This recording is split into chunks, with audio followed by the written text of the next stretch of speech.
मध्य प्रदेश में बाढ़, बारिश और कीटों की वजह से फसलें खराब हो रही हैं और हाल में हरदा, सीहोर और देवास जैसे कई जिलों में इल्लियों की वजह से सोयाबीन की फसलों को नुकसान होने के मामले सामने आए हैं और इससे परेशान किसानों ने खराब फसल के साथ प्रदर्शन भी किए हैं। इस पर शिवराज सरकार किसानों को पीएम फसल बीमा योजना के तहत क्लेम दिलाने के दावे कर रही है, लेकिन आपको जानकर हैरानी होगी कि शिवराज सरकार अब तक फसल बीमा के लिए कंपनियों का चुनाव ही नहीं करी और अब तक इसके लिए निकाले गए टेंडर 3 बार निरस्त हो चुके हैं और कायदे से ये काम 31 जुलाई तक हर हाल में हो जाना चाहिए था। आखिर इसकी क्या वजह है, ये जानने के लिए प्रदेश के कृषि मंत्री कमल पटेल से बात की हमारे संवाददाता कौशल किशोर चतुर्वेदी ने। मध्य प्रदेश में फसल बीमा योजना को लेकर लगातार कयास लगाए जा रहे हैं कि किसानों को फसल बीमा का लाभ इस बार मिल पाएगा कि नहीं मिल पाएगा। एजेंसी अभी तक तय नहीं हो पाई है। हम बात कर रहे हैं कृषि मंत्री कमल पटेल जी से और हकीकत जानते हैं क्या है। क्या फसल बीमा योजना को लेकर जिस तरह की कयास लगाए जा रहे हैं? नहीं, फसल बीमा हम करा रहे हैं किसानों का। किसानों ने, बैंकों ने भी काटा है, किसान भी करा रहे हैं। पहले फसल बीमा जो केसीसी लेते थे बैंक से ऋण, वो काट लेती थी, लेकिन इस बार स्वैच्छिक किया गया भारत सरकार के द्वारा प्रधानमंत्री फसल बीमा योजना में। और इसलिए मैं किसान भाइयों से आह्वान कर रहा हूं कृषि मंत्री होने के नाते कि 17 तारीख तक हमने बढ़ा दिया था। 17 तारीख तक जिन किसानों का बीमा हो गया उनका तो होगा, लेकिन बाकी भी किसान जो केसीसी जिनके हैं उनको तो बैंक काट लेती, लेकिन जिनके डिफाल्टर हैं किसान, क्योंकि कांग्रेस की कमलनाथ सरकार के कारण कई किसान डिफाल्टर हो गए। इन्होंने बैंकों में पैसा जमा नहीं किया ऋण माफी के समय में और कई किसान धोखा किया। और इसलिए जो डिफाल्टर किसान है, जो छोटे किसान हैं, वो अगर फसल बीमा कराना चाहते हैं तो अभी भी हमने समय बढ़ाने के लिए भारत सरकार को लिखा है 31 अगस्त तक। तो 31 अगस्त तक वो बैंक में जाकर और अपना फसल का बीमा करा सकते हैं और अपनी जो राशि आती उसकी किस्त वो जमा कर सकते हैं और जिसके कारण की उनकी रिस्क कवर हो जाएगी और फसल बीमा का लाभ मिलेगा। और इसलिए मैं किसान भाइयों से निवेदन करता हूं कि अधिक से अधिक किसान इसका बीमा कराएं ताकि आपकी फसल की गारंटी हो जाएगी। अगर खराब होती है तो बीमा कंपनी उससे राशि देगी। लेकिन 3 बार टेंडर निकाला जा चुका है, फसल बीमा कंपनियां इंटरेस्ट नहीं ले रही हैं, क्या वजह है? नहीं, फसल बीमा कंपनियों ने टेंडर डाले हैं, लेकिन रेट ज्यादा डाले थे और इसलिए हमने उसको दोबारा किया, तीसरी बार किया, चौथी बार 3 दिन का है। ये फाइनल है और इसके अंदर काफी रेट वैसे भी कम आ गए हैं, तो इस बार हम फाइनल कर देंगे 3 दिन के बाद। कृषि मंत्री कमल पटेल जी का दावा है कि फसल बीमा योजना का लाभ ज्यादा से ज्यादा किसानों को दिलाएंगे। बीमा कंपनियों का जो रेट ज्यादा होने की वजह से 3 बार टेंडर निरस्त हुआ है, लेकिन उन्हें उम्मीद है कि अब ये फाइनल हो जाएगा 2-3 दिन में और इसके बाद किसान निश्चिंत हो सकेंगे। कैमरामैन राहुल सेजकर के साथ कौशल किशोर चतुर्वेदी, स्वराज एक्सप्रेस, भोपाल। तो आपने सुना कि फसल बीमा के लिए कंपनियों ने ऊंची बोली लगाई और इसीलिए सरकार ने इसे अब तक फाइनल नहीं किया है। लेकिन सवाल उठता है कि जब बीमा कंपनी फाइनल ही नहीं है तो किसानों को अब तक हुए नुकसान का क्लेम देगा कौन? क्या बाद में जो कंपनी फाइनल होगी और केंद्र ने इजाजत दे दी तो बाद में जो किसान फसल बीमा प्रीमियम जमा कराएंगे उन्हें अब तक हुए नुकसान का क्लेम मिल पाएगा? आपको बता दें कि सरकार ने बैंक से कर्ज लेने वाले किसानों के लिए फसल बीमा योजना को स्वैच्छिक बनाया है और इसके बाद से फसल बीमा कराने वाले किसानों की संख्या में गिरावट आई है और इसी वजह से राज्य सरकारों पर प्रीमियम का बोझ बढ़ा है और इसके चलते गुजरात सरकार ने भी खुद को पीएम फसल बीमा योजना से अलग कर लिया है। गुजरात ही नहीं, झारखंड और आंध्र प्रदेश भी अब इसमें शामिल नहीं है। बिहार, पश्चिम बंगाल और पंजाब तो अपने को पहले ही अलग कर चुका है और अब ये आशंका मजबूत होने लगी है कि क्या मोदी सरकार ये फ्लैगशिप योजना अब अपने अंत की ओर बढ़ रही है। और वहीं इसी मुद्दे पर एमपी के किसान कांग्रेस के कार्यकारी अध्यक्ष केदार सिरोही से बात की स्वराज एक्सप्रेस की एग्जीक्यूटिव प्रोड्यूसर अनिका आर्यन ने। आइए सुनते हैं। तो फसल बीमा पर और ज्यादा बातचीत करने के लिए हमारे साथ मध्य प्रदेश से किसान नेता केदार सिरोही जी जुड़ गए हैं। उनसे बातचीत करते हैं, समझते हैं कि आखिर क्या स्थिति है, किसान इतने परेशान हैं और जो ये फसल बीमा, जो ये फ्लैगशिप योजना है, उसका आगे का भविष्य क्या है। केदार जी, मध्य प्रदेश में तमाम तरह की दिक्कतें झेल रहे हैं किसान, बाढ़, बारिश, ओलावृष्टि, कीटों का जो अटैक है अभी सोयाबीन की फसलों पर। किसानों का कहना है कि जब उनकी फसल का जो सुरक्षा कवच है, जो फसल बीमा है, उसके लिए सरकार ने, मध्य प्रदेश सरकार ने अभी तक कंपनियां ही फाइनलाइज नहीं की हैं, तो उन्हें किस तरह से ये सुरक्षा कवच मिलेगा? देखिए, आपने जो पूछा है कि भविष्य क्या है, तो पूरा किसानों को अंधकार में दिख रहा है मध्य प्रदेश में। और चिंता की बात यह हो रही है कि यह कोई पहली बार मध्य प्रदेश का किसान फसल बीमा, प्रधानमंत्री फसल बीमा के तहत करने को शुरुआत नहीं हुई है। कई सालों से हम लोग करते आए हैं। पहली बार ये समझ में नहीं आ रहा है कि आखिर ये तारीख पे तारीख क्यों दिए जा रहे हैं।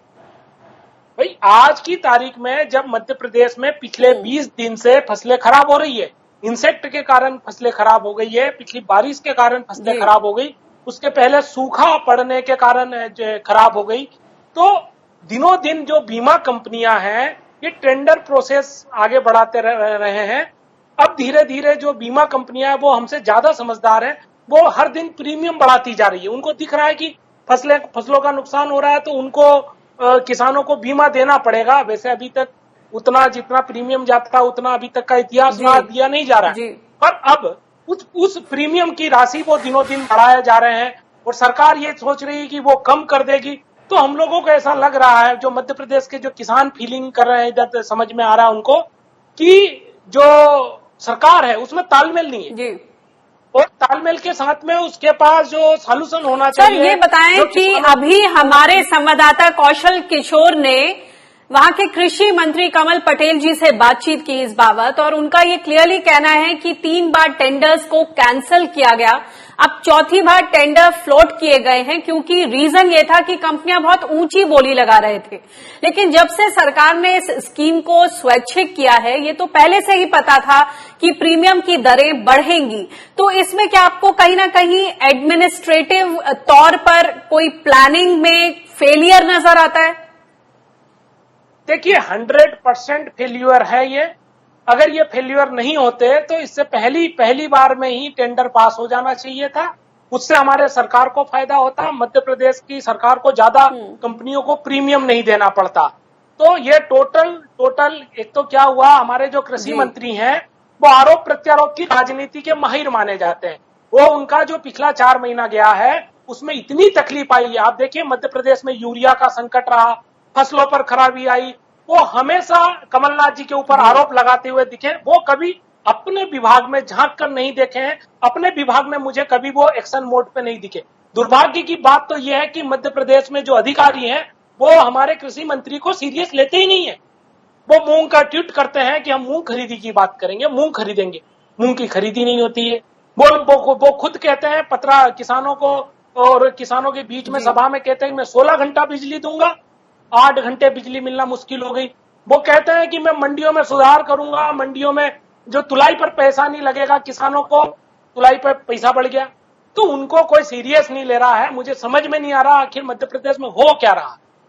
तो केदार जी, जो आपने अभी ये बातें सामने रखी, मूंग की दाल की खरीदी की बात हो या फिर बिजली की या तुलाई के सही भाव, तो इस सब बैकग्राउंड में जब अब कृषि मंत्री कह रहे हैं कि हम चौथी बार टेंडर इस करके लाए हैं कि जो किसान हैं उन्हें सही भाव मिल सके, सही भाव पर प्रीमियम का सही रेट मिल सके, कंपनियां बहुत ऊंची बोली ना लगाएं, तो अब इस बात पर कितना विश्वास कर सकेंगे किसान, और इस वक्त जो वो झेल रहे हैं उसमें किस तरह के सुरक्षा कवच की जरूरत है, दरकार है?